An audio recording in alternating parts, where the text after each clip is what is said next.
Hey everyone, my name is Jonathan Ritchie. And I'm Tim Barton. And in case you don't recognize where we are, we're actually back in WallBuilders. We've been going through renovations, so things are a little bit redesigned, and we're really looking forward to being able to show you more of the renovations and the new stories and artifacts we have out. But a little sneak peek behind us there of our education section.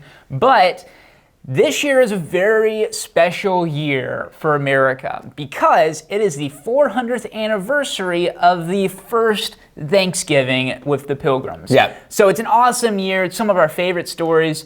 Really, as we look at the American character and the kind of development of the American mind, a lot of it goes back to Plymouth and the Pilgrims and the ideals and the philosophies that they brought over, the reliance on God and the Bible. It really revolutionized America, which then revolutionized the world, and it all goes back to their view of God. Yeah, so much of what is good in America, what we can celebrate in America, really does have its roots back in the Pilgrims. And in the last couple of years, we've heard a lot about Jamestown. We've heard a lot about the 1619 Project, or critical race theory, and slavery, and a lot of things have been visited. And some of the history has not been accurate. Some of it's been dishonest in the telling.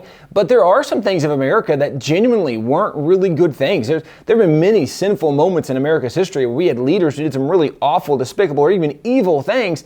That's true in this nation, but there's also a lot of really good this nation has done. America has been one of the greatest forces for good the world has ever seen. When you look at the course of human history, arguably no nation has done more to advance civilization, to advance really human equality or prosperity than America. Now, you could argue maybe Israel, Old Testament, what God did with them, the Ten Commandments, I get it, but the reality is America certainly is one of the best nations the world has ever seen. And again, so much of the legacy of what has made America special came from what the Pilgrims birthed in Plymouth now more than 400 years ago. But why we're talking about it now, this Thanksgiving is the 400th anniversary of the first Thanksgiving in America. And one of the legacies they left to America, something that we have hundreds of original Thanksgiving proclamations from founding fathers. This is one from John Hancock, a Thanksgiving proclamation from Massachusetts. We have these from presidents. We have these from governors. We have these from the Continental Congress, where this was a standard practice in America that every year we were going to have a day to stop and thank God, to give God credit for the blessings that we had received, for the things we had enjoyed. But this day of Thanksgiving,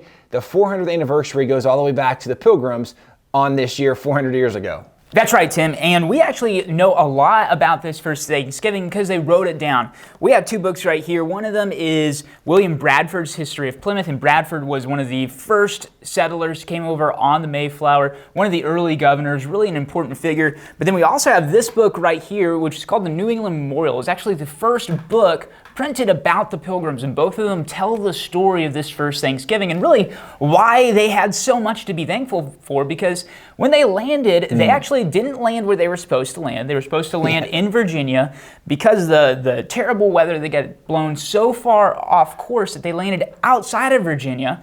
And then they landed in the middle of winter because they'd been delayed for so many months. There was supposed to be a second ship. That ship doesn't make it. So all of these people are crammed into this one small ship with not enough food, landing in the winter, away from any of the other colonies.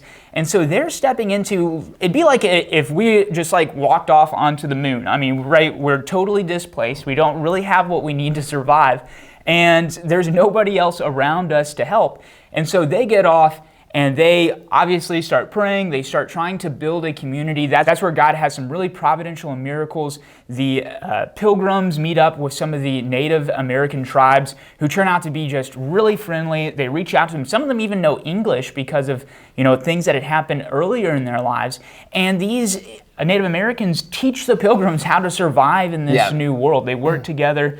And then even though almost half of the Pilgrims die that first winter because it's so rough, that next year they are able to have a successful crop, really start getting their legs underneath them, and so they had a ton to be thankful for. Yeah, and this is one of the things too that maybe you are already familiar with the book, The American Story. We actually tell part of the Pilgrim story, that history in this book, where there are so many details to this, right? Where there's Somerset and there's Squanto and there's Chief Massasoit. There's so much that unfolds. In fact, the longest lasting peace treaty between any Anglos, right, any European settlers and any natives in American history was between the Pilgrims and the Wampanoag Indians. And so there's just so much cool aspects to this story, so much even more about the first Thanksgiving. In fact, along those lines, my dad has a Thanksgiving special that you you can find on the WallBuilders website. You can purchase and download an MP4 of that also. In the midst of kind of this remodeled area, one of the things we're trying to do is bring out additional artifacts that we haven't been able to really properly display. And so we're trying to set up more display area to show more cool artifacts. But this is something that as we look at American history, there are a lot of things being said today, negative things about America, about why America's bad and we shouldn't celebrate, and the legacy of slavery, whatever the case might be.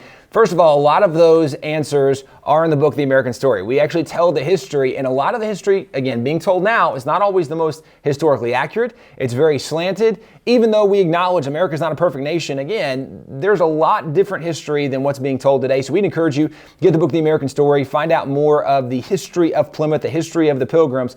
But certainly as we get ready for this first Thanksgiving, this should be a time that we celebrate Thanksgiving. And the way the Pilgrims did was taking time to ponder this last year in the midst of hardship, right? Because the Pilgrims, the first Thanksgiving comes after half their people died. You're like, what are you thankful for? Well, they're thankful that any of them survived, right? Thankful that God helped us meet these natives and we learned how to grow crops and we actually have food to eat this winter.